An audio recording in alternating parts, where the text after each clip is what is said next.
Hi, and welcome to another episode of the Rideshare Drivers Club exclusive success strategies. And today we're going to cover the basics of rideshare and what that all means for you, the driver. So, Tony, tell me, let's cover at first the different rideshare companies, why Uber's the top dog, who can you make the most money with? Since you drive for both Uber and Lyft, which one do you think gives the driver a better experience? And that sort of thing. So, what do you think about all of that? But let's say you are brand new. The best idea is to start with Lyft, because as soon as you get your rides in with Lyft, then you can earn some extra money because Uber wants to buy you away from Lyft. So it's a good place to start is with Lyft, and then go to Uber and have both apps available. But there's a couple of schools of thought on who's better, Lyft or Uber.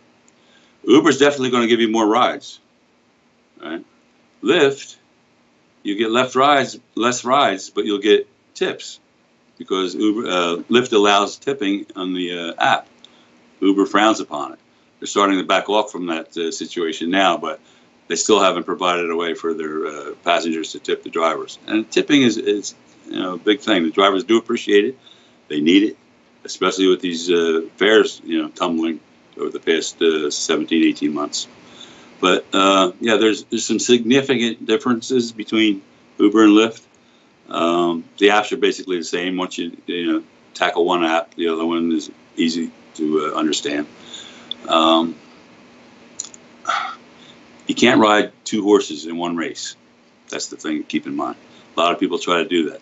They'll have both apps running, and they'll switch back and forth from Uber to Lyft, or they'll have them both running, and whichever one pings, they'll cut the other one off and go to that. Think about what you're doing to yourself, and it takes drivers a while to understand this. If you pick a horse, right, whether it's Uber or Lyft or whatever TNC you're working with, stick with them and follow through for the whole month, because they're the ones that are going to give you the incentives. And most incentives require certain times to be driving and certain amount of minutes within an hour to drive. So, for instance, Lyft usually you need a 50-minute per hour time with your app on and accept 2 rides within that hour. Normally, that's their criteria.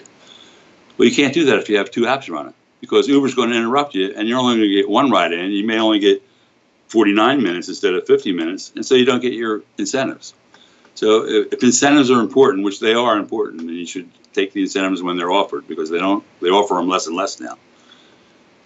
But stick with one app or the other. Same thing goes with Uber. If you're riding the Uber app, stay with them. Stop trying to switch back and forth, because it's just like flipping a coin. You can't guess it every time. You're going to guess it right less than 50% of the time. So okay, well, would it be a good idea then to do Uber on Monday and Lyft on Tuesday, or something like that, and not just go back and forth during the same day, but maybe go back and forth? No, because Lyft has weekly incentives. The weekly incentives with Lyft run like this: give us 30 hours, and we'll only take 10%. Give us 50 hours, and you get to keep it all. Give us less than 30 hours, we're taking 20%. So that's another good reason to stick with one horse throughout the week, unless you can put your 50 hours in and not have any commission taken out, and then go over to. But who wants to work 70 hours a week? The whole idea of this website is that you can work less and make more, right? I would like to see it so that you only have to work when you feel like working. I mean, like on the weekends, if that's when you would like to work, or at the most profitable times, and be home watching TV or playing golf or fishing and still making money through residual income. So we'll speak more on the residual income aspects of the website in other videos, and on the site there's a lot of content you can read about it. But back to the differences between Uber and Lyft. Uber's always going to be the giant. They got the most money, they got the most drivers, they're in the most cities. They were the first ones out of the gate. They're the guys to catch. Now, if they keep losing millions and millions of dollars every month, they may fold. The school's still out on that one, because I don't know how any company can continually lose millions and millions of dollars every month. Lyft, on the other hand, is the number 2 in the market. It's a great company. You know, I actually enjoy working for Lyft. For some reason, I know it's the same customers, but they seem a lot nicer in Lyft for some reason. I think the customers that started out with Uber and are the only app that they use, they're used to it now. It's like they deserve to have it. It's not the excellent service that was provided 2 years ago or 3 years ago. Now it's expected and not regarded as highly as it used to be. Maybe one of the other reasons why Uber's getting a bad rap, because their drivers feel that, right? And it's like a mirror.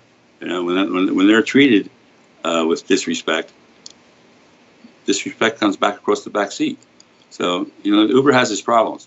On the other hand, Lyft, they seem to be flourishing with the interactions between the drivers and the passengers. They really love each other. I mean, there's a fist bump thing going on there, and you know, it's a different atmosphere.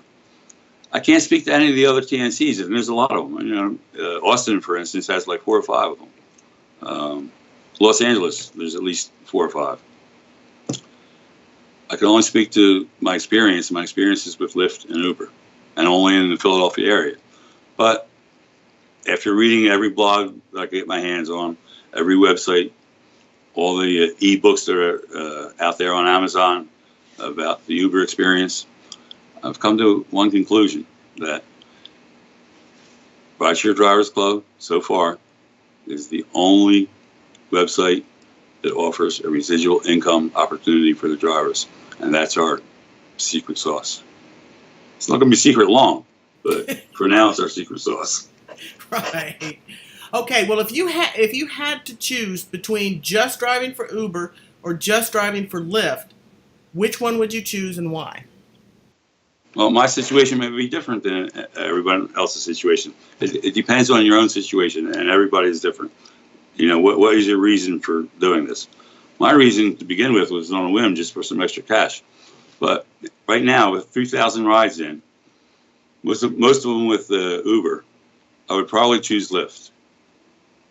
And I would probably only work Friday and Saturday and Sunday. Why would you choose Lyft? Because less wear and tear in the car, but because you're going to be getting less rides and making approximately the same amount of money. Lyft pays more? Lyft. No, they don't. Not that they pay more. Understand, but the customers tip on Lyft. Oh. So it works out to be about the same amount of money for less rides driving with Lyft. You'll get more action, and it's a lot faster. The day goes a lot faster with Uber because you get rides one after another after another. But there could be short rides around town, right?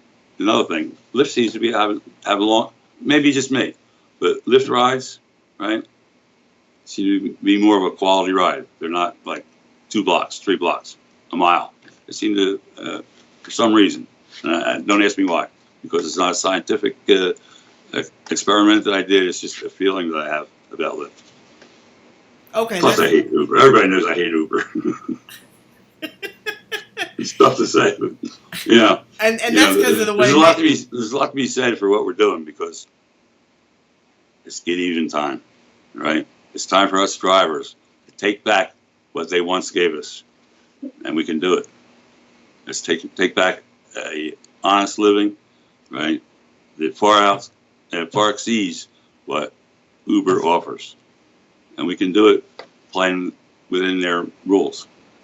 I mean, you know, your back seat every day that you work has a gold mine back there.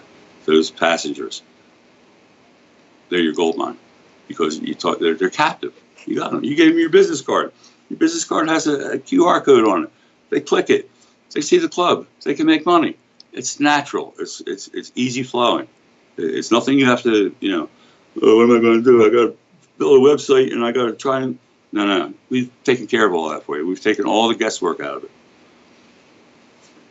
When you become a member of our club, you're going to see how easy it is to do what you're doing now with just a little bit of a different attitude change, and understand that you got a bunch of gold sitting in your back seat. Every time they open the door, they lock it. they're trapped. They can't go anywhere. They got to listen to you. Right. And you can Nine give them times a out of quick 10, they're going pitch to talk on to the you. club. And yeah, most of them are, I mean, in your experience, aren't most passengers really receptive to it? Yeah, more than receptive. They tell me more about it. I had a couple of people that wouldn't get out of the car until I explained the whole thing to them. It's a Saturday night. I got to make some money. I can't stay in here talking to you, right? But Tony, tell me more. Tell me more, right? I said, here's my business card. Here's my phone number. Call me tomorrow. It's Sunday, right? I don't go to church. You call me on Sunday, right? I'm usually sleeping, but I'll answer your call, right? And I'll tell you all about it. Well, they didn't call, but it was funny. Saturday night they wanted me to stay and give them information about the website. I said, please let me go.